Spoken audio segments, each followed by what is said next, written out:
Okay, let's get into this. I have a question to start us off today, and I really want you listening to think about it. If you had the chance to own a piece of history, something genuinely one of a kind, an artifact nobody else has, how far would you actually go to get it? Hmm. That really depends on the artifact, doesn't it? I mean, Yeah. are we talking about like a signed first edition of a classic novel, or Right. are we talking about something a little darker? Oh, we are definitely talking about the darker stuff, the forbidden stuff. We're looking at that universal pull of the grimoire, the cursed book. Hmm. It's a trope we see everywhere. All over pop culture. Yeah, from The Evil Dead to Lovecraft's Necronomicon. There's this idea that a book can be like a weapon, but usually those are just plot devices. Today, we are deep diving into a narrative that treats this idea with uh, terrifying realism, It really does. It takes that concept of forbidden knowledge and grounds it in a very specific, very atmospheric setting. We're looking at the story of the Apashaptaputhi, which translates to what exactly? literally the cursed book. Right. And just to set the stage, this isn't going to be some dry analysis of, library science. This is a reconstruction of a chilling sequence of events involving a man named Taposh Majumdar, we'll call him Taposh Babu, and his absolute obsession with getting this legendary manuscript. Exactly. And our mission on this deep dive is to unpack not just the scary story part, but the psychology behind that obsession. We need to follow Tapbosh from his train ride to this remote village, Bishnupur, right into the visceral horror of holding the object itself. And then we have to analyze the twist at the end. Oh yeah, because the twist, it completely redefines every single thing that happens before it. It's a story about that thin line between being a collector and being a victim. So let's get into our protagonist, who is Taposh Babu, because he's not just some casual reader. No, not at all. Taposh isn't your average bookworm. The sources describe him as a dedicated collector of punthas. And, we should probably clarify what a punthing is for anyone who isn't familiar. Yeah, this isn't a paperback you grab at the airport. Not even close. A punthi is a traditional manuscript historically written on palm leaves or handmade paper. They're fragile, they're rare, and they usually contain, religious texts, folklore. But Taposh's approach is different. Very different. He's described almost like a hunter. A hunter. That's an aggressive word for a book collector. It is, and it fits. He's driven by this desire to own things that are lost. It's the thrill of the chase for him. He hears these rumors of a specific manuscript, one that supposedly belonged to a tantric cult hundreds of years ago, and he finds out it's allegedly in the hands of a man named Romesh Babu. Romeshta, as he's sometimes called. So Taposh gets this lead, and he's on the move. Immediately, he has to travel out to the Bishnupur area. Now, I looked this up. Bishnupur is a real place in West Bengal, famous for these amazing terracotta temples. It is. It's a very culturally rich place, but Taposh isn't going to the tourist spots. And this is where the narrative uses geography to build a real sense of dread. He takes the train, but after he gets off, he has to travel to a much more remote rural area. And the sources are so specific about this red gravel road. The Lalmoram Rasta, yeah. That visual just stuck with me, that red soil. In the evening light, you can just imagine it looking like a wound in the earth. That's a powerful way to put it, and it fits perfectly. In that part of the world, places like Bankora, that red laterite soil is iconic. But here, it's symbolic. He's leaving the gray concrete of civilization and entering this raw, primal landscape. And there's another detail, something about a tree he passes. Yes. The shimul tree. Okay, so what's the deal with the shimul tree? The silk cotton tree. Visually, they're stunning tall with these big, bright red flowers.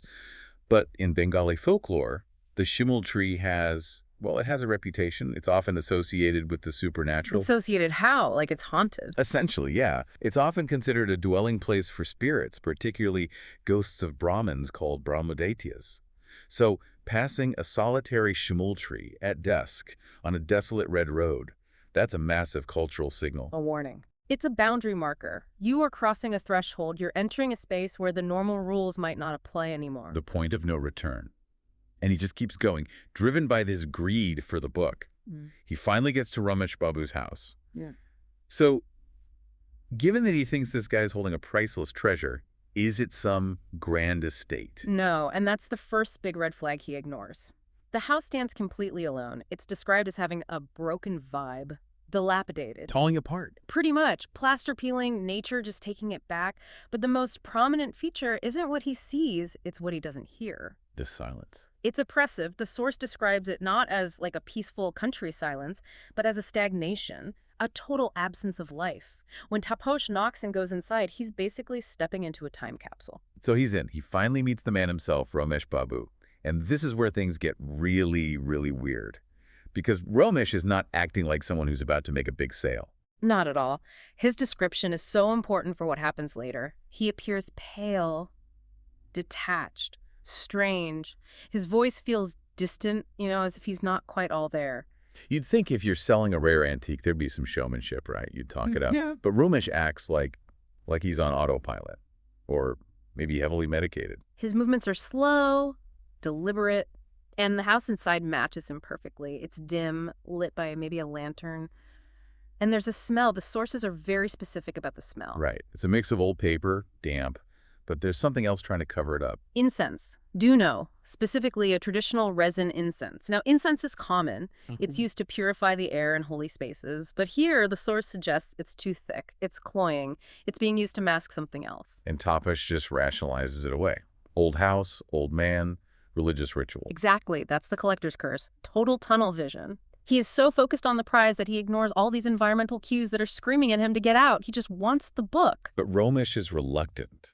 Very. He actually warns Taposh. He makes these cryptic comments implying the book isn't just an object, it's a burden. He says owning it isn't a privilege, it's a sentence. Which Taposh probably hears as a bargaining tactic. Oh, it's so rare, so dangerous, the price just went up. Precisely. Taposh is thinking in terms of a commercial deal. Romesh is operating in a completely supernatural reality. They are in two different stories at this point. So, the moment of truth. Romesh brings out the manuscript. It's wrapped in a red cloth, a lal shalu. That's pretty standard for sacred texts, isn't it? It is, yes. Lal shalu is used to protect holy books, but red is also the color of warning. It's used to bind things you want to keep contained. It's a barrier. He unwraps it, and we finally see the Abhishapta Puthi. Okay, everyone listening, brace yourselves. This is where the story shifts from, the spooky mystery to just outright horror. This is the core of the nightmare. The Puthi is not bound in leather or cardboard. The binding is human skin. Oof. Saying that out loud. Human skin. Manushya chamra. It's a practice known as anthropodermic bibliopagy. And usually, when you hear about that, it's some Victorian medical thing, right? Doctors binding anatomy books in the skin of cadavers. It's gruesome, but sort of clinical. This is not that.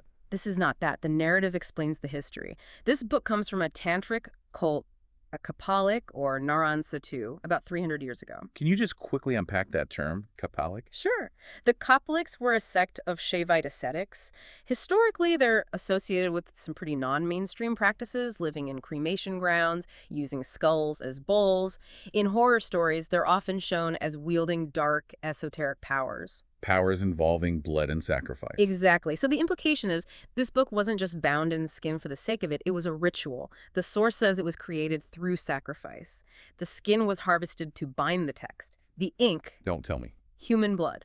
The entire purpose was Tantra Sadhana, to literally capture dark power within the text itself.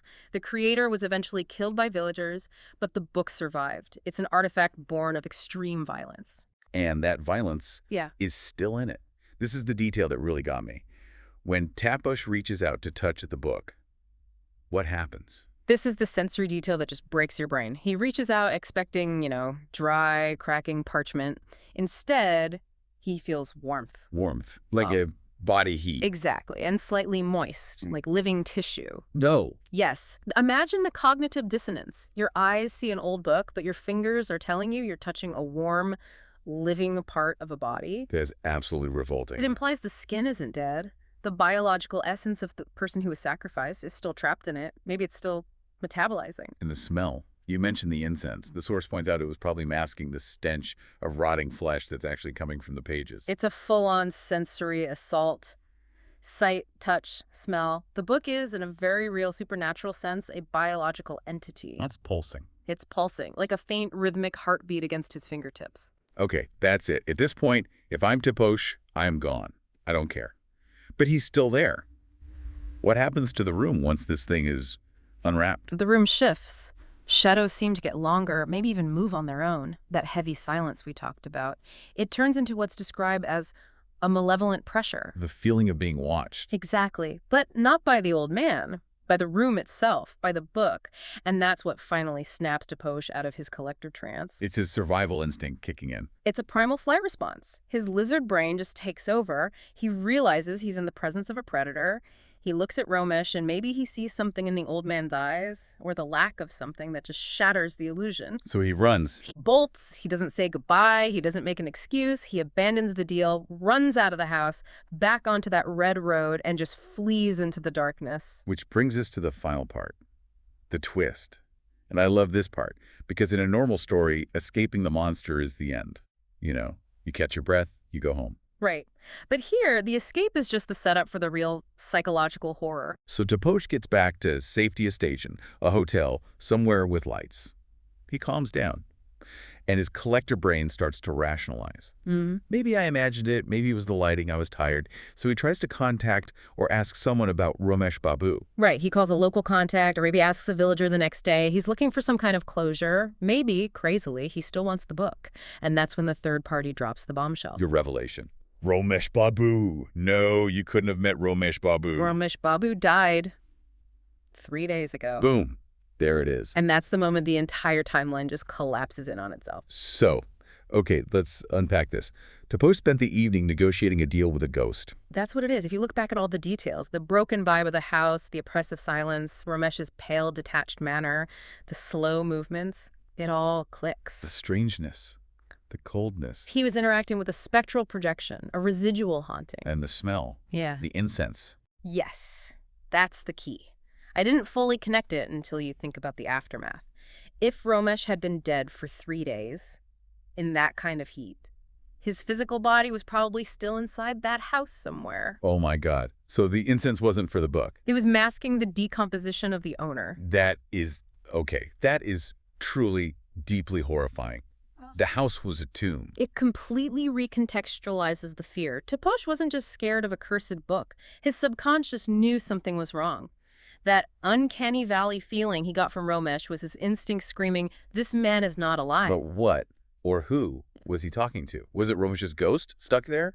Or was it something else? And that's the terrifying ambiguity. Was it the spirit of Romesh, bound to the book? Oh. Or, and this is the darker theory, was it the book itself? The book was projecting an image of Romesh. Think about it. The book feels warm, it pulses, it has this biological quality. Maybe the book needed a new keeper, so it just created a projection of its last one to lure Taposh in. Like an anglerfish with a little light. Exactly like that. The real Romesh could have been dead in the next room the whole time. The Romesh Taposh met was just a puppet. That makes the book the villain of the story. It is not just a cursed object, it's a sentient predator. It suggests the Puthi can't be bought or sold. It traps its keeper. Romesh Babu was still on duty, even in death. It's a chilling idea. If you own it, you never leave. It raises that big question about the curse, right? Is Romesh the jailer, making sure the book doesn't escape? Or is the book the jailer, making sure Romesh never escapes even after he dies? It really feels like the book is the jailer. It demanded a guardian. When Taposh showed up, he walked right into this loop. And think about the warmth of the book again. If the book feels warm because it retains life, was it feeding on Romesh? Was it looking for a new battery in Taposh? Stop, you're making it worse. But in a good way, it really hammers home the theme. Taposh wanted to possess a piece of history, but the story flips it completely. The object possesses you. Absolutely. We live in an age where we think we have a right to access everything. This story is a warning. It suggests some knowledge is meant to stay buried, or at the very least, do not open. Do not open is an understatement. Taposh survived, but he'll carry that forever.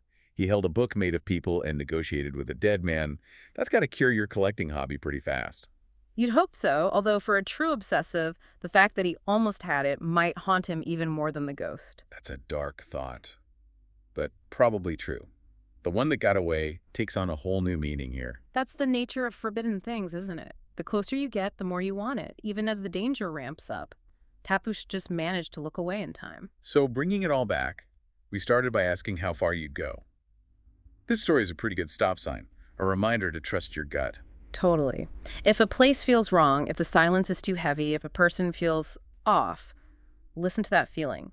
Your body knows about danger before your brain can explain it. Taposh's instinct to run saved him from whatever was next. Becoming volume 2, probably. Let's hope not. But yeah, that red road in Bishnupur is a path you probably want to avoid, at least if you're looking for cursed books. Indeed. Some stories are best left on the shelf. Well, I think that's about all the unpacking my nerves can handle for one day. We've gone from a simple collecting trip to a full-blown biological horror. It's been a journey, and a good reminder that the past is never really dead.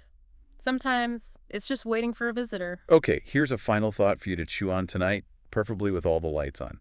We know Romesh died 3 days before Taposh got there. But the book was warm. Go on. If the book needs life to stay warm, and its keeper was dead, where was that heat coming from? Was it just fading residual energy from Romesh? Or was there something else in that house, something unseen, that the book was feeding on while it waited? That's a deeply unpleasant possibility. Thanks for listening to this deep dive. Stay curious, but maybe keep your hands off the forbidden stuff. And maybe check the temperature of your books. See you next time.